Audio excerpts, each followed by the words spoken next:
Hi, this is Dr. Gregory Sadler. I'm a professor of philosophy and the president and founder of an educational consulting company called Reason.io, where we put philosophy into practice. I've studied and taught philosophy for over 20 years, and I find that many people run into difficulties reading classic philosophical texts.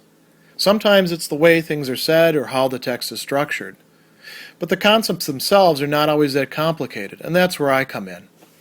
To help students and lifelong learners, I've been producing longer lecture videos and posting them to YouTube. Many viewers say they find them useful. What you're currently watching is part of a new series of shorter videos, each of them focused on one core concept from an important philosophical text. I hope you find it useful as well. In his article, The Ethical Significance of Cost-Benefit Analysis in Business and the Professions, Robert Audi is going to first consider utilitarianism, which is heavily dependent on cost-benefit analysis, and then look at a rival moral theory, what we typically call Kantian deontological ethics, which appears to have nothing in common with cost-benefit analysis, in part because Kant is often interpreted as saying that consequences are of no relevance whatsoever to the morality of an action that is being done or considered. What matters most is whether it's in accordance with duty and the motive by which the action is being done. But as Audi is going to argue, it's not quite so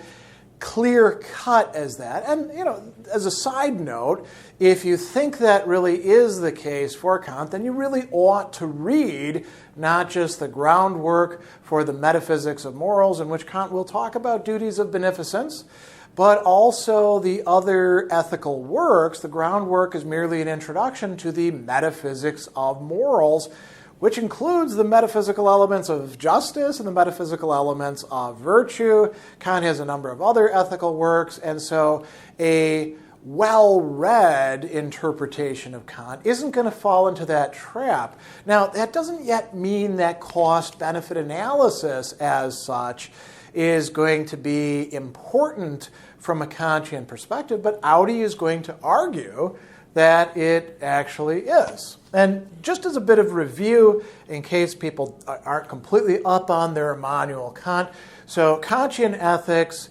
as he says, is going to focus on an overarching principle, the categorical imperative.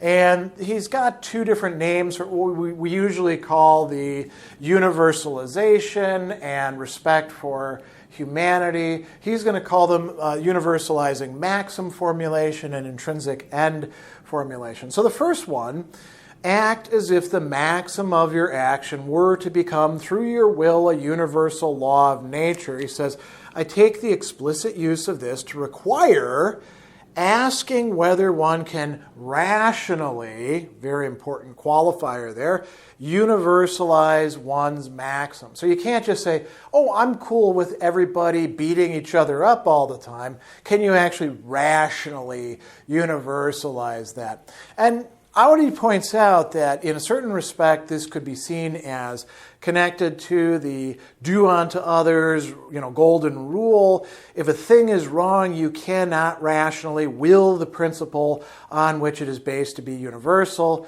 because then you would think about how it would be to come out on the short side of the stick, right? Which actually seems to be considering consequences, doesn't it?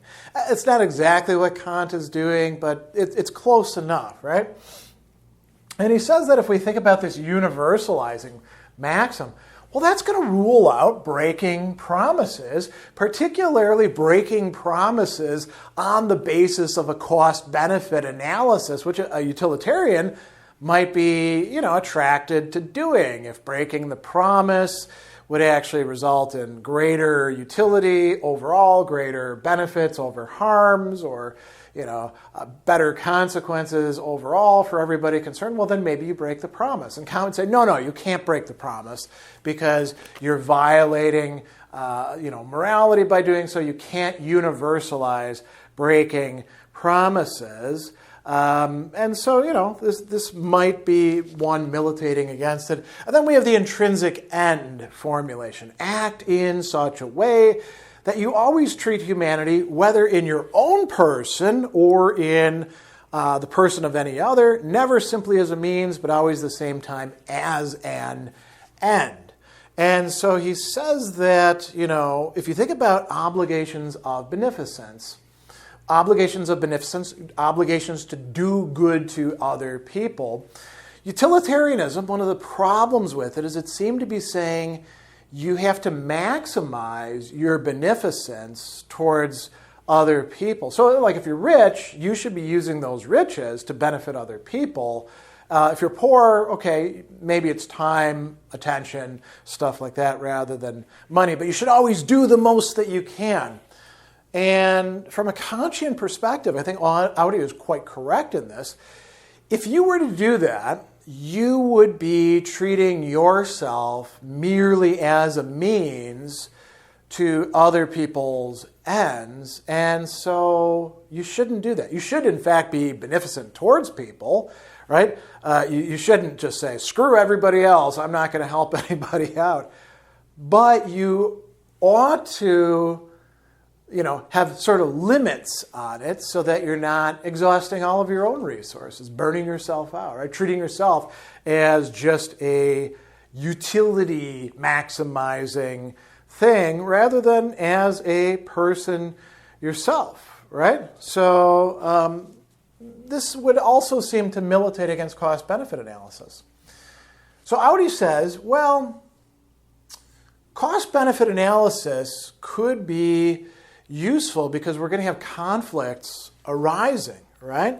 There's going to be problems, for example, deciding just what principles governing the draft or the permissibility of prayer in public schools should be universalized and govern all humanity. That's not that big of a deal, I think, actually, because we could actually just think it through using Kant's categorical imperative. But what about conflicts between duties?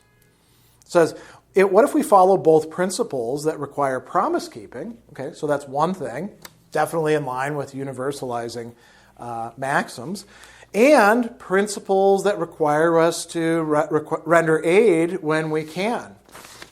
Also discussed by Kant in the groundwork, right? And then we find ourselves having to choose between keeping a promise to do something for A and helping B, who has just broken his ankle, right? Now, we've already made the promise in that case, right? So we're not making a lying promise.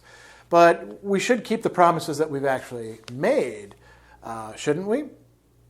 And then he says, how could cost-benefit analysis be relevant to these? And he says, you might think that it's not relevant at all to Kantian ethics, right? Kantianism is deontological, concerned with the qualities of acts. It's not consequentialist, does not derive rightness from goodness by providing a teleological, a consequence-based criterion of moral obligation. But he says this ignores the point that there's no rational way to fulfill duties of beneficence, among others that are countenanced by Kantian ethics, without considering consequences of alternatives, right? If you have different ways of helping people out, then you should think about which one is likely to lead to better outcomes or less likely to have adverse side effect consequences, right? Which ones you can do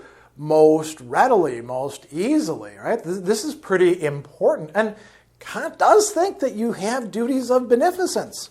So Kantian ethics is going to require us to consider the alternatives. And he points out another really interesting thing as well. So deontological ethics, as opposed to utilitarian ethics, is saying, listen, there's certain things you just can't do and be a moral person. Right? There's certain things that are outlawed, you could say, from a moral perspective. That doesn't mean that people won't do them, but they're doing the wrong thing in doing them. Likewise, there are certain things you have to do, right? So how can cost-benefit analysis take these into account? Well, Audi gives you a suggestion here. He says we can value or disvalue the performance of a given kind of act, right? Of this sort of action, irrespective of its consequences. So, for example, if one option requires performing a disloyal action, we can assign it a negative value on that account alone. We're not worried about the consequences in that case, although we might also include those.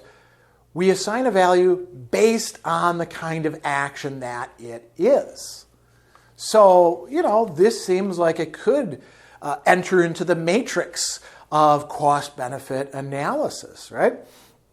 He says if something is absolutely prohibited by morality, then cost-benefit analysis would provide a mode of peremptory veto, assigning it sufficiently high negative value. An infinite one in the limiting case will render it a alternative that won't be chosen. So that looks like some compatibility there. And then he's got some really interesting remarks about probabilities, which play an important role in cost-benefit analysis. And he makes 3 key points. So one is kind of obvious, right? Probabilities are absolutely going to be relevant to assessing consequences. So if we are going to take consequences into account, as fully blown Kantian deontological ethics does have to do, then he says alternative actions, we have to look at how they're going to work. So if we're going to be beneficent to people, we have to think about whether it's likely that the course of action that we take is actually going to produce good effects, right? So that's important. But he goes on further and he says, even the aspects or the kinds of actions, this is the stuff that's really germane to Kantian ethics, even those have probabilities, at least in some cases. And so he gives an example saying that if you promise to help a friend's child, your best attempt may or may not actually constitute helping. So we want to think about probabilities in that. I mean, how could that enter in? Well, let's say you don't know much about children. The probability of your efforts to help them being successful are probably going to be a bit low because you might make mistakes in that. And then the third thing that he points out about probabilities, he says, they may be needed to represent epistemic uncertainty as well as what we think of as an unpredictability. For example, a whistleblower may not be quite sure that continuing on the job, despite being the loyal thing to do and making internal rectification possible, is acting righteously overall. So maybe we do want to assign probabilities within some sort of, matrix of options and all the costs and benefits, or the projected harms and payoffs, right? Now, he goes on and he concludes this part of his essay by saying, to be sure, Kant's emphasis on acts having moral worth only if performed by duty, we might infer that he intended consequences of acts to be irrelevant, but this would actually be unsound reasoning. Kant's insight is that what we ought to do is one thing, and whether we're morally creditworthy for doing it is another. And he gives an example of a manager who, having an employee's poor performance record as a justification, he fires the person. He does so from malice. Well, that's not doing it from duty. He was just like, I can't wait to fire that SOB.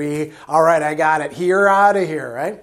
That's not praiseworthy. You would have to do it because it's the right thing to do, and you realize that it's the right thing to do. And he goes on and he says that note that the obligation of beneficence is unintelligible apart from considering consequences for the well-being of would-be beneficiaries. He does grant that for Kant, non-moral values will not be the only or main relevant kind. For example, protecting autonomy will be more important than promoting happiness, right? But that doesn't mean that happiness is irrelevant to moral decision-making. And so there is some scope, some limited scope, we could say, for cost-benefit analysis, even within the approach of Kantian deontological ethics.